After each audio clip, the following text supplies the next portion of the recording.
Halfway through 1965, the Beatles had already made a huge market for rock bands that both wrote and performed their own songs. The concept of the record album was at the time also undergoing a significant shift in both form and prominence. In addition to the Beatles, people like Bob Dylan had popularized a format that consisted primarily of new compositions with only a few, if any, covers of old standards. While it was during this time the Beatles eschewed doing covers altogether, many bands still threw in a few covers, usually songs from their live sets. These were sometimes good covers with transformative properties, but oftentimes they were just there to pad out albums. It was a transitional period for both performed music as a medium and recorded music as a format, and it was during this period that The Who's debut album, 1965's My Generation, came out. At this point in time, The Who already had a hit single in I Can't Explain, and would soon see another with the title track of this album. My Generation features an odd mix of stuff compared to the band's later work, but it features plenty of moments that also feel right at home with the band's greater discography. Many of the tracks are Townshend originals, as they vary from harder-sounding stuff to slightly smoother form of rock, much like the band's next couple of albums. When it is plain rock, it is catchy and exciting, without the complications of trying to tell a story or make a great point, like some of the band's later songs in the 1970s. The R&B covers work pretty well, partly because they were good songs to begin with, and partly because The Who had a bassist talented enough to pull it off with finesse. The album's blues cover, however, does not fare so well, feeling more like a parody of the blues than an actual serious recording. Overall, all three of the album's covers are filler, but some work better than others. Keith Moon's signature style of drumming is already set in stone here, and provides the most consistent backbone for the album. Similarly, John Entwistle's bass playing is already in top form this time, however its prominence varies from song to song based on the composition and mixing. Pete Townshend's guitar playing is a bit uneven in places, but shows a lot of early great moments, such as on Out in the Street and A Legal Matter. Townshend only sings lead on one song on this album, but it is clear his voice is not quite yet aged enough to be in his vocal prime.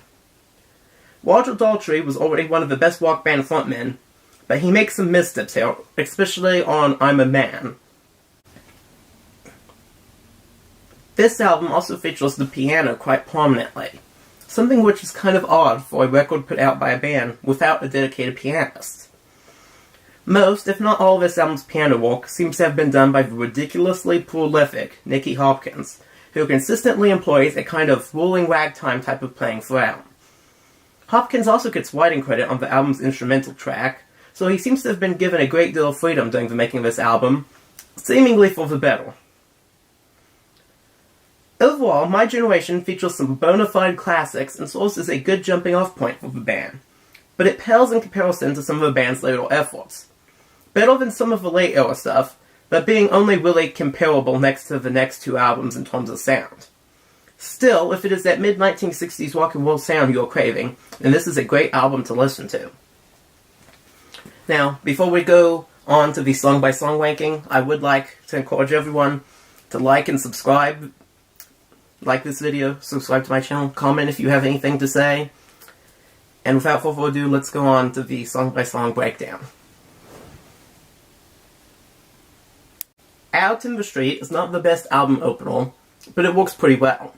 The opening guitar notes act well to pull you into the album. Other than the good guitar work, the rest of the band's playing on this track is pretty standard, and Roger Daltrey's vocal is good, but no more than on par for him. I Don't Mind is the first of two James Brown covers on the album.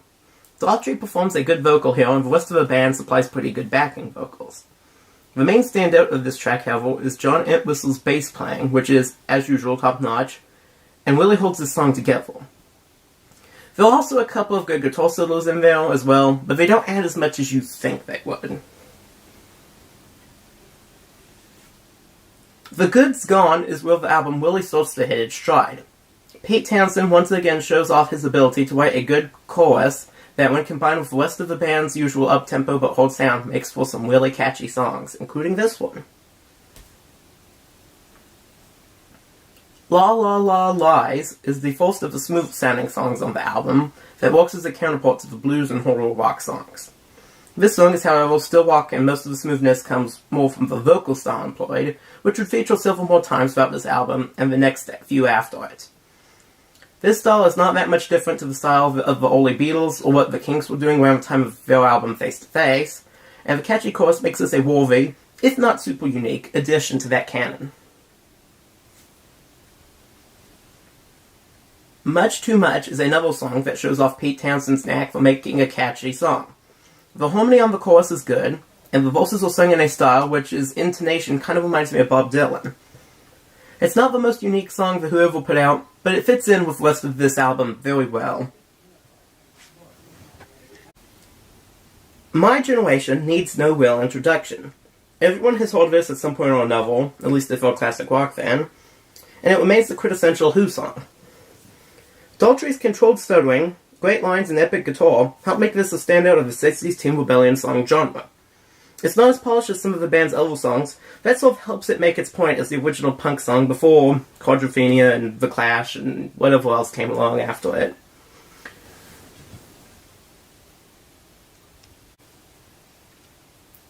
The Kids Are All White is one of the album's smoother sounding songs once again, and a bit reminiscent of La La La Lies, both for better served lyrics, better playing, and overall just a more catchy feel throughout. The great lyrics and backing make this easily the best of the Who's smoother mod-inspired songs. Please Please Please is the album's second James Brown cover, and it is also pretty good. The vocal is once again good, having an R&B style to it while still having Daltrey sound like himself. Just like I Don't Mind, the band continues to supply good backing vocals and instrumentation, but it does feel a bit weaker this time, with the instrumental heavy lifting being done by Nicky Hopkins' piano as opposed to one of the actual members of The Who. It's Not True is another song that has a good, catchy chorus and a pretty good set of lyrics. The theme of this song is the singer is attempting to dispel various rumors about himself. The style is somewhat like the reverse of the band's later song, Substitute, albeit without the bait and switch style of the latter. It's Not True is a pretty well-written song on its own, but it pales compared to Substitute. Everything done well here was done better on the latter. I'm a Man is a cover of a Bo Diddley song that was only around 10 years old at the time of its cover. I really don't understand the reasoning for having this on the album, other than having these types of blues covers was a trend at the time, and also they needed something to pad out this side 2 of the album. The James Brown covers, earlier on the album, will translate fairly well into The Who's usual sound, but here Roger Daltrey's voice is so unrecognizable that it begins to cross the line from vocal proficiency to unnecessarily silly. Bo Diddley's version did not have this sort of style. It was sung in a very kind of normal sort of blues manner that's kind of less gruff sounding, closer to Daltrey's usual voice, honestly, and so you can't chalk this style up to imitation, but maybe trying too hard to stand out from the original.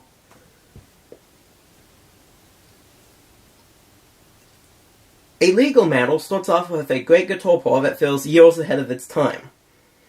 This part repeats a couple more times, but the rest of the instrumentation is pretty standard here. The lyrics are a bit silly despite being a song about divorce, and Pete Townshend's false lead vocal adds to a somewhat dorky feeling, especially during the brief spoken word part at the end where he sounds like he's about to crack up laughing. In the end, though, it does work well enough. I can't very well call this song dorky and then go on to praise Elvis Costello for doing the same thing years later. Can I? No, I don't think I can. It does have good energy, and it works well within the rest of the band's songs from this period, so I think we can forgive it for being a little bit dorky in places. The Aux is the album's instrumental piece, and a decent one at that. There was a lot of guitar feedback, which is unimpressive today, but it was revolutionary in the pre-Jimi Hendrix Experience days. The band's instrumentation is all good, especially Keith Moon. I think I do like this song better than the next album's instrumental track, Cobwebs and Strange, although neither can quite match the quality of the instrumentals on Tommy. Also, some of the mild interest is that Nicky Hopkins actually gets a writing credit on this song. The only place where he's actually credited on the sleeve at all, despite playing on, I think, all of the album. Overall, I would say that The Aux works well enough as a track to close the album on, but it's not really a standout otherwise, not even in the band's greater discography. but I do think it works well enough as an album closer, especially this early on. Okay, so before we go on to the song-by-song rankings, I want to stop and look at the sleeve briefly. It's a very nice picture of the band. They're young, they're just about to be in their prime, but kind of not quite. John Entwistle has this very nice kind of Union Jack coat on that obviously shows off the band's nationality. I like Pete Townshend's scarf, although this overhead kind of 3/4 angle isn't the best for his nose. Keith Moon and Daltrey look great. I especially like Daltrey's denim jacket. It looks really nice and kind of colorful on the sleeve, and so does Keith Moon's orange kind of, or maybe red short.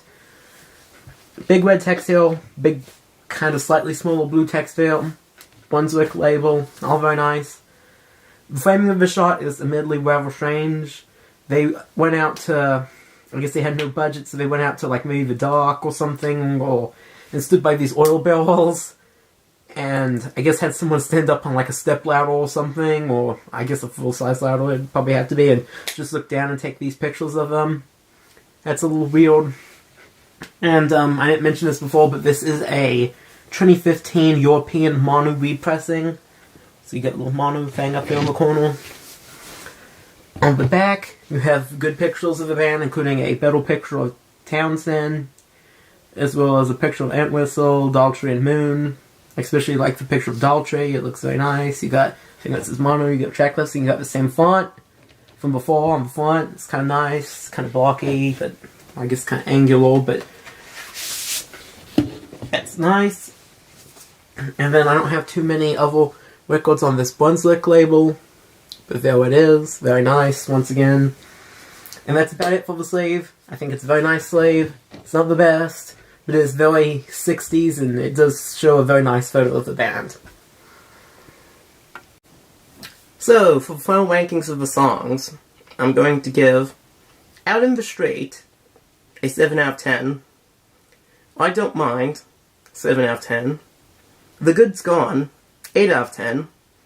La La La Lies, 8 out of 10. Much Too Much, 8 out of 10. My Generation, 10 out of 10. The Kids All White, 10 out of 10. Please Please Please, 6 out of 10. It's Not True, 7 out of 10. I'm a Man, 5 out of 10. Illegal Metal, 8 out of 10. The Ox, 6 out of 10.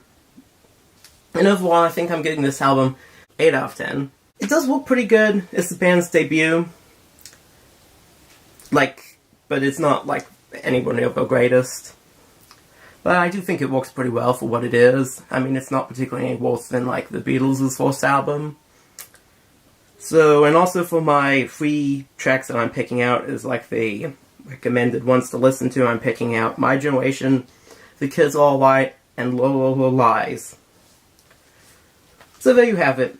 That's my review of The Who's My Generation, their debut album. I've already actually reviewed their next album, a quick one, while he's away. And so, I hope you all will go watch that. I'll have a link to the Who album review playlist in the comments. Be sure to also, if you're interested, check out the other album reviews on my channel. And I want to thank you all for watching, and I will see you in the next video.